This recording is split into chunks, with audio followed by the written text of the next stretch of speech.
കഥ അച്ഛനെന്ന സ്വപ്നം ഭാഗം 65. രചന ശാലിനി ഇ. മണ്ഡപം ഒരുക്കാൻ പേരുകേട്ട ഇവൻ്റ് മാനേജ്മെൻറ്റിനാണ് കൊടുത്തിരിക്കുന്നത്. മണ്ഡപത്തിന് മുന്നിൽ മാറിൽ കൈകൾ പിണച്ച് കെട്ടിക്കൊണ്ട് ആലോചനയോടെ നിൽക്കുകയാണ് ബദരി. കലങ്ങിമറിയാൻ പോകുന്ന കല്യാണത്തിന് ഇത്രയും ഭംഗിയുള്ള മണ്ഡപം. അച്ഛനൊരാളെ പറഞ്ഞാൽ മതി, എല്ലാ കാര്യങ്ങളും കാർത്തി അങ്ങേരോട് പറഞ്ഞതല്ലേ. എന്നിട്ടും കല്യാണവുമായി മുന്നോട്ട് പോയതെന്തിന്? അതിഥികൾ ഓരോരുത്തരും കയറി വരാൻ തുടങ്ങുന്നു. ബദരിയുടെ നെഞ്ചിനകത്ത് തിളച്ചുമറിയുന്ന ചൂട് അനുഭവപ്പെട്ടു. തിരുവനന്തപുരം ഗ്രൂപ്പിൻ്റെ ഓഫീസിലുള്ളവരും സത്യപ്രതാപൻ്റെ ഏറ്റവും അടുത്ത സുഹൃത്തുക്കളും കയറി വരുമ്പോൾ അവരെ സ്വീകരിക്കാനായി സത്യപ്രതാപൻ മുൻപിൽ തന്നെ നിൽക്കുന്നുണ്ട്. അച്ഛനെന്തെങ്കിലും കുഴപ്പമുണ്ടോ, അതോ സ്വയം കോമാളിയായി വേഷം കെട്ടുന്നതോ? ആ സമയത്താണ് കാർ ഇറങ്ങി മഹാദേവനും രാമേട്ടനും അങ്ങോട്ട് കയറി വന്നത്. അവരെ കണ്ടതും ബദരി അയാൾക്കരികിലേക്ക് ഓടി. അമ്മാമേ. ബദരിയെ കണ്ടതും മഹാദേവൻ അവൻ്റെ കൈകളിൽ അമർത്തി പിടിച്ചു. എൻ്റെ കുഞ്ഞ്. അയാളുടെ സ്വരമിടറി. ഉള്ളിലുണ്ട് ചില്ലുവിൻ്റെ അരികിൽ. അവളെ നോക്കണേ ബദരി. അതിൻ്റെ മനസ്സാകെ കലങ്ങി മറിഞ്ഞ് കിടക്കുക. അവിവേകമൊന്നും കാണിക്കാതെ നോക്കണേ. അമ്മാമ്മ പേടിക്കേണ്ട, ഞാനുള്ളപ്പോൾ അവൾ സേഫായിരിക്കും. ബദരി മഹാദേവനെ മുൻനിരയിൽ തന്നെ കൊണ്ടുപോയി ഇരുത്തി. പിന്നാലെ വരുന്ന രാമേട്ടൻ്റെ കൈപിടിച്ച് നിർത്തിയവൻ, കാർത്തി ഇന്നലെ വന്നിരുന്ന രാമേട്ട? ഇല്ല കുഞ്ഞെ, ഇന്ന് ഞങ്ങൾ ഇറങ്ങുന്നതിന് തൊട്ട് മുൻപാണ് എത്തിയത്. അവനോടെന്തെങ്കിലും രാമേട്ടൻ സംസാരിച്ചോ? ഇല്ല, ഒന്നിനും മുഖം തരാതെ നേരെ റൂമിലേക്ക് കയറിപ്പോയി. എന്തെങ്കിലും ഒന്ന് പറയാൻ വേണ്ടി ഞാൻ കുറച്ചു നേരം കാത്തു നിന്നു. വാതിൽ തുറക്കുന്നില്ലെന്ന് കണ്ടതും നേരം വൈകുമല്ലോ എന്ന് കരുതി ഞങ്ങളിങ്ങ് പോന്നു. എന്നാൽ പിന്നെ രാമേട്ടനിരിക്കെ, ഞാൻ അങ്ങോട്ട് ചെല്ലട്ടെ. രാമേട്ടനെ മഹാദേവൻ്റെ അടുത്ത് ഇരുത്തിയതിന് ശേഷം ബദരി മെയിൻ എൻട്രൻസിലേക്ക് പോയി. ഓഡിറ്റോറിയത്തിനകത്തും പുറത്തും ഇപ്പോൾ ആളുകൾ നിറയാൻ തുടങ്ങി. ഓഫീസിലുള്ളവരെല്ലാം ഒരു ഭാഗത്താണ് നിൽക്കുന്നത്. അതിനിടയിൽ സിദ്ധാർത്ഥുമുണ്ട്. ചന്ദന കളർ കസവുമുണ്ടും തിളങ്ങുന്ന പിങ്ക് ജുബയുമാണ് അവൻ്റെ വേഷം. ശരിക്കും ഒരു മണവാളൻ്റെ ലുക്കിൽ ഒരുങ്ങിയിട്ടുണ്ട്. അവൻ്റെ നേർക്ക് ഒന്ന് നോക്കിക്കൊണ്ട് ബദരി തിരിഞ്ഞു നടന്നു. 10-നും 10:30-ക്കും ഇടയിലാണ് മുഹൂർത്തം. നാദസ്വരമേളക്കാരും താലിപൂജ നടത്തുന്ന തന്ത്രിയും വേദിയിൽ സന്നിഹിതരാണ്. പൂജാവിധികൾ തുടങ്ങിക്കഴിഞ്ഞു. ചെറുക്കൻ്റെ വീട്ടിൽ നിന്നും താലി ഇതുവരെ പൂജയ്ക്കായി എത്തിച്ചിട്ടില്ല. അതുകൊണ്ട് താലി പൂജയ്ക്കായി വെയിറ്റ് ചെയ്യുകയാണ് തന്ത്രി. 9:45 ആയപ്പോൾ കാർത്തിയുടെ കാർ കോമ്പൗണ്ടിൽ വന്നു നിന്നു. ഡ്രൈവിംഗ് സീറ്റിൽ നിന്നും കാർത്തിയും കോ ഡ്രൈവർ സീറ്റിൽ നിന്നും ശരത്ചന്ദ്രനും പുറത്തേക്കിറങ്ങി. രണ്ടുപേരും നന്നായി തന്നെ ഒരുങ്ങിയിരുന്നു. മുഖത്തേക്ക് വീണ് കിടക്കുന്ന നീളം മുടിയകൾ ഇടത് കൈകൊണ്ട് മാടിയൊതുക്കി വെച്ച് കാർത്തി ബദരിക്കരികിലേക്ക് ചെന്നു. ചില്ലു എവിടെ? ഉള്ളിലെ റൂമിലുണ്ട്. ബദരി അത് പറഞ്ഞതും കാർത്തി ഓഡിറ്റോറിയത്തിനുള്ളിലേക്ക് കടന്നു. കാർത്തി നിൽക്ക്, എനിക്ക് നിന്നോട് ചിലത് പറയാനുണ്ട്. എന്തു പറയാൻ? കാർത്തി ബദരിക്ക് അഭിമുഖമായി തിരിഞ്ഞു നിന്നു. പറയാനുള്ള സമയമെല്ലാം കഴിഞ്ഞു, ഇനി കാണാനുള്ള സമയമാണ്. കാണാനുള്ളതെല്ലാം അച്ഛനും മകനും നിന്ന് കാണ്. ദേഷ്യത്തോടെ പറഞ്ഞുകൊണ്ട് ബദരിക്ക് പറയാനുള്ളത് കേൾക്കാൻ പോലും നിൽക്കാതെ കാർത്തി തിരിഞ്ഞു നടന്നു. ശരത്താണെങ്കിൽ ഓഫീസിലുള്ളവരെ കണ്ടതും അവരുടെ അടുത്തേക്ക് നീങ്ങി. റൂമിനുള്ളിൽ അവസാന ചില മിനുക്ക് പണികൾ ആണ് ചിലങ്ക. നന്ദ എന്തൊക്കെയോ അവളുടെ മുഖത്ത് കാണിക്കുന്നുണ്ട്. ഓക്കെ അല്ലേ നദി? ഞാനിപ്പോൾ സുന്ദരിയായില്ലേ? അല്ലെങ്കിലും ഒരുങ്ങിയിട്ട് വേണോ ചില്ലു ചേച്ചി സുന്ദരിയാവാൻ? നദി പറഞ്ഞത് കേട്ട് സംതൃപ്തിയോടെ ചിലങ്ക മിററിൽ നോക്കി ചിരിച്ചു. നന്ദ, ദദ്ദേട്ടൻ ഇതുവരെ വിളിച്ചില്ലല്ലോ. എനിക്ക് വല്ലാത്ത ടെൻഷൻ തോന്നുന്നടി. നീ വെറുതെ ഓരോന്ന് ആലോചിക്കാതെ, സമയം 10 കഴിയില്ലേ? അവർ ചിലപ്പോൾ എത്തിയിട്ടുണ്ടാവും. പെട്ടെന്ന് വാതിൽ മുട്ടുന്നത് കേട്ട് നദിയാണ് ഡോർ തുറന്നത്. മുന്നിൽ കാർത്തിയെ കണ്ടതും അവളുടെ ഉള്ളൊന്ന് പിടഞ്ഞു. നന്ദ കാർത്തിയെ കണ്ട് വായി തുറന്നു നിന്നു. ആഹാ, കുഞ്ഞോള് സുന്ദരിയായിട്ടുണ്ടല്ലോ. നദിയെ കണ്ടതും എല്ലാ സങ്കടങ്ങളും മറന്നൊരു നിമിഷം കൊണ്ട് അവൻ്റെ കണ്ണുകളിൽ സന്തോഷം തിളങ്ങി. ഒരു വരണ്ട പുഞ്ചിരി പകരം നൽകി നദി തെല്ലു മാറി നിന്നു. കാർത്തി ചിലങ്കയുടെ മുന്നിൽ നിന്നു വന്നു നിന്നു. പുതുമണവാട്ടി സുന്ദരിയല്ലോ. അവൻ്റെ ചുണ്ടിൻ്റെ കോണിൽ ആ നിമിഷം വിടർന്നത് പുച്ഛമായിരുന്നോ എന്ന് അവന് പോലും അറിയില്ല. എൻ്റെ മനസ്സിൽ എന്നും നിൻ്റെ വിവാഹം ഉണ്ടായിരുന്നു ചില്ലു. അത് പക്ഷേ ഇങ്ങനെയായിരുന്നില്ല. നിന്നെ ജീവനായി കരുതുന്ന, എല്ലാ കാലത്തും സ്നേഹത്തോടെ നിന്നോടൊപ്പം ചേർന്ന് നിൽക്കുന്ന ഒരാളായിരുന്നു എൻ്റെ വരനായി എൻ്റെ മനസ്സിൽ. വിവാഹ ജീവിതത്തിൽ ഒരിക്കൽ പോലും നിൻ്റെ കണ്ണ് നിറയരുതെന്ന് ഞാൻ ആഗ്രഹിച്ചു. അതെന്തുകൊണ്ടെന്നാൽ ചോദിച്ചാൽ ഞാൻ നിന്നെ അത്രമേൽ ഇഷ്ടപ്പെട്ടതുകൊണ്ടായിരിക്കാം.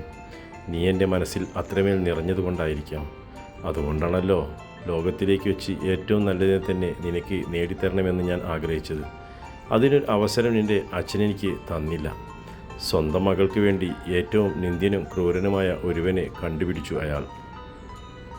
ഇന്നേ ദിവസം നിൻ്റെ അച്ഛനെ എനിക്ക് വെടിവെച്ച് കൊല്ലാൻ തോന്നുന്നുണ്ട് ചില്ലു.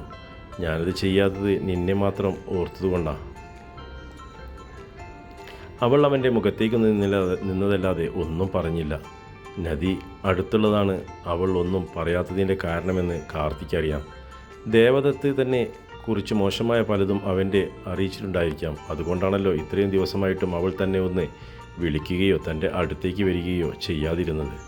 കാർത്തി പോക്കറ്റിൽ നിന്നും ഒരു ജ്വല്ലറി ബോക്സ് എടുത്ത് ബോക്സ് തുറന്ന് അവൻ അതിമനോഹരമായ ഡയമണ്ട് റിങ് പുറത്തെടുത്തു. വളരെ വിലപിടിപ്പുള്ളതാണ് അതെന്ന് ഒറ്റനോട്ടത്തിൽ അറിയാം. ഒന്നും കാണാതെ നിൻ്റെ അച്ഛൻ കല്യാണവുമായി മുന്നോട്ട് പോകില്ലെന്ന് എനിക്കറിയാം. അതുകൊണ്ട് ആരെ പിടിച്ചിട്ടായാലും ഇന്ന് നിൻ്റെ കല്യാണം അയാൾ നടത്തും. നിൻ്റെ അച്ഛൻ വാങ്ങിച്ചു വന്ന വിലപിടിപ്പുള്ള ആഭരണങ്ങൾക്കിടയിൽ ഇതുകൂടി കിടക്കട്ടെ, ഈ ഏട്ടൻ്റെ സമ്മാനമായിട്ട്. അത് പറയുമ്പോൾ അവൻ്റെ കൺകോണുകളിൽ നീർക്കണങ്ങൾ ഉരുണ്ടുകൂടിയിരുന്നു. അവൻ അവളുടെ വലത്തു കൈയിലെ മോതിരവിരൽ താൻ കൊണ്ടുവന്ന മോതിരമണിയിച്ചു. പിന്നെ ഒന്നും മിണ്ടാതെ പുറത്തേക്ക് നടന്നു.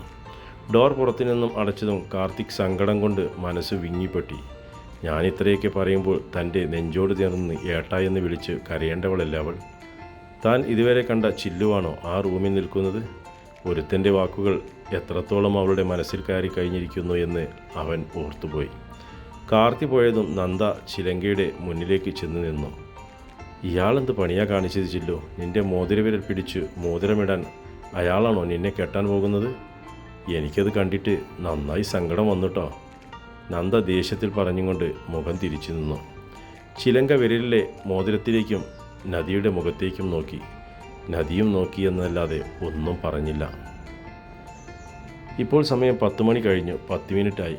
ഇതുവരെയും ചെക്കൻ്റെ വീട്ടിൽ നിന്നും ആരും എത്തിയിട്ടില്ല. കാർത്തി ഓഡിറ്റോറിയത്തിൻ്റെ ഒരു ഭാഗത്ത് ഈ സിദ്ധാർത്ഥിനെ കാണാൻ തക്കവണ്ണം നിന്നു. അവൻ ഫോണിൽ ആരെയും വിളിക്കുന്നുണ്ട്. ഇടയ്ക്കിടയ്ക്ക് കയ്യിൽ കെട്ടിയ വാച്ചിലേക്കും നോക്കുന്നുണ്ട്. സിദ്ധാർത്ഥിൻ്റെ മുഖത്ത് തന്നെ ശ്രദ്ധിച്ചുകൊണ്ടിരിക്കുന്ന കാർത്തി വ്യക്തമായും അറിയുന്നുണ്ട് അവൻ്റെ മുഖത്ത് മിന്നിമറയുന്ന ഭാവങ്ങൾ. അത് കാണുന്തോറും ഗൂഢമായൊരു പുഞ്ചിരി കാർത്തിയുടെ ചുണ്ടിൽ തെളിയാൻ തുടങ്ങി. പെട്ടെന്നാണ് മണ്ഡപത്തിൻ്റെ കോമ്പൗണ്ടിലേക്ക് ഒരു ട്രാവലർ കയറി വന്നത്. അതിൽ നിന്നും 10-15 പേർ ചാടിയിറങ്ങി. അതിലൊരാൾ പത്മനാഭക്കുറുപ്പായിരുന്നു. ഏറ്റവും മുന്നിൽ നടന്നു വന്നതും അയാൾ തന്നെയാണ്. ഓഡിറ്റോറിയത്തിനുള്ളിലേക്ക് കടന്നതും അയാൾ സത്യപ്രതാപൻ്റെ നേർക്ക് കുതിച്ചു. എവിടെടോ എൻ്റെ മകൻ? തൻ്റെ മരുമകൻ എവിടെയാണ് എൻ്റെ കുഞ്ഞിനെ കൊണ്ടുപോയി തള്ളിയത്? സത്യപ്രതാപൻ്റെ കോളർ പിടിച്ചുലച്ചും കൊണ്ടാണ് പത്മനാഭക്കുറുപ്പ് ദേഷ്യത്തോടെ ചോദിച്ചത്. ഒരു നിമിഷം കൊണ്ട് ഓഡിറ്റോറിയത്തിനുള്ളിൽ നിശബ്ദത പരന്നു. എല്ലാവരും ഒന്നടങ്കം എഴുന്നേറ്റ് നിന്നു. മുന്നിൽ നടക്കുന്നത് എന്താണെന്ന് ആർക്കും പെട്ടെന്നൊന്നും മനസ്സിലായില്ല. സിദ്ധാർത്ഥിൻ്റെ മുഖത്ത് ആശങ്ക നിഴലിച്ചു. ഇന്നലെ മുതൽ ദത്തിനെ വിളിച്ചിട്ട് കിട്ടുന്നില്ലായിരുന്നു. സരികയുടെ നമ്പറിലേക്കും അവൻ ഇടയ്ക്കിടെ വിളിച്ചിരുന്നു. രണ്ടുപേരുടെയും നമ്പർ സ്വിച്ച് ഓഫ് എന്നാണ് പറയുന്നത്. തങ്ങൾ പദ്ധതിയിട്ട പ്രകാരം രണ്ടും ഇന്ത്യ വിട്ട് കഴിഞ്ഞു എന്ന് ചിന്തിക്കാൻ ആയിരുന്നു സിദ്ധാർത്ഥ ശ്രമിച്ചത്. വിളിക്കടോ കാർത്തിക് മഹാദേവനെ, അവൻ പറയട്ടെ ഇതിനുള്ള മറുപടി. അവന് തൻ്റെ മകളെ വേണമെന്നുണ്ടെങ്കിൽ എൻ്റെ മകനെ കളത്തിലിറക്കേണ്ട കാര്യമില്ലായിരുന്നു. എൻ്റെ കുഞ്ഞിന് എന്തെങ്കിലും സംഭവിച്ചാൽ തൻ്റെ കുടുംബത്തെ ഞാൻ വെറുതെ വിടില്ല. തൻ്റെ മകളെ ഞാൻ സന്തോഷത്തോടെ ജീവിക്കാൻ അനുവദിക്കില്ല. ബദ്രി അച്ഛൻ്റെ കഴുത്തിൽ നിന്നും അയാളുടെ കൈയെടുത്ത് മാറ്റാൻ ശ്രമിക്കുന്നുണ്ട്. അതിനിടയിലേക്കാണ് കാർത്തി കയറി വന്നത്. ഞാനാണ് കാർത്തിക് മഹാദേവൻ. തനിക്ക് എന്താണ് അറിയേണ്ടത് എന്ന് വെച്ചാൽ എന്നോട് ചോദിക്കാം. അതോടെ പത്മനാഭക്കുറുപ്പ് സത്യപ്രതാപൻ്റെ കോളറിൽ നിന്നും കൈവിട്ടു. എൻ്റെ മകൻ എവിടെടാ? എന്താ നീ അവനെ കാണിച്ചത്? നിനക്ക് അക്രമം കാണിക്കാൻ വളർത്തിയുണ്ടാക്കിയതല്ല ഞാൻ എൻ്റെ മകനെ. ഇന്നലെ രാവിലെ മുതൽ അവനെ കാണുന്നില്ല. അവൻ്റെ ഫോണിലേക്ക് വിളിച്ചിട്ടും കിട്ടുന്നില്ല. ഈ നേരം വരെയും ഞങ്ങൾ കാത്തുനിന്നു. ഒരച്ഛൻ്റെ ഹൃദയവേദന മുഴുവൻ അയാളുടെ വാക്കുകളിൽ നിഴലിച്ചിരുന്നു. മക്കളെ ചൊല്ലും വിളിയും കൊടുത്ത് വളർത്തണം. അല്ലെങ്കിൽ ചില സമയങ്ങൾ തന്തമാർ ഇങ്ങനെ നിന്ന് ഉരുകേണ്ടി വരും. തൻ്റെ മകൻ കളിക്കുന്നത് നാടകമാണെന്ന് മനസ്സിലാക്കിയപ്പോൾ അവൻ്റെ അരികിൽ വന്ന് പറഞ്ഞതാ ഞാൻ. വേറെ ആരെ വേണമെങ്കിലും തേടിപ്പിടിച്ച് നാടകം കളിച്ചോ, ഞങ്ങളുടെ കുടുംബത്തിൽ കയറി കളിക്കരുതെന്ന്. കേട്ടില്ലെന്ന് മാത്രമല്ല, അവൻ എനിക്കിട്ട് അപവാദവും പറഞ്ഞുണ്ടാക്കി. അവനെന്താ കരുതിയത്? അപവാദം പറഞ്ഞുണ്ടാക്കിയാൽ ഞാൻ അങ്ങ് പിന്മാറുമെന്നോ? അവൻ എന്ത് നാടകമാണ് കളിച്ചത്? നിങ്ങൾക്കറിയില്ല നിങ്ങളുടെ മകൻ ഒരു പ്രണയമുണ്ടായിരുന്നു എന്ന്. അവൻ ആ പെൺകുട്ടിയുടെ കല്യാണം കഴിക്കാതിരിക്കാൻ വേണ്ടിയല്ലേ ജാതകത്തിൽ ദോഷമെന്ന പേരും പറഞ്ഞ് ഒരു എൻഗേജ്മെൻറ്റ് പോലും നടത്താതെ പെട്ടെന്നൊരു കല്യാണത്തിൽ നിന്ന് നിങ്ങൾ കാര്യങ്ങൾ കൊണ്ടെത്തിച്ചത്? എന്നാൽ നിങ്ങളുടെ മകൻ കാണിച്ച ബുദ്ധി നിങ്ങൾക്കറിയണോ? ഇന്നത്തെ ദിവസം ഞാൻ അവനെ കിഡ്നാപ്പ് ചെയ്തു എന്ന് വരുത്തി തീർത്ത് സ്നേഹിച്ച പെണ്ണിനെയും കൊണ്ട് ഇന്ത്യ വിടുവാനായിരുന്നു അവൻ്റെ പ്ലാൻ.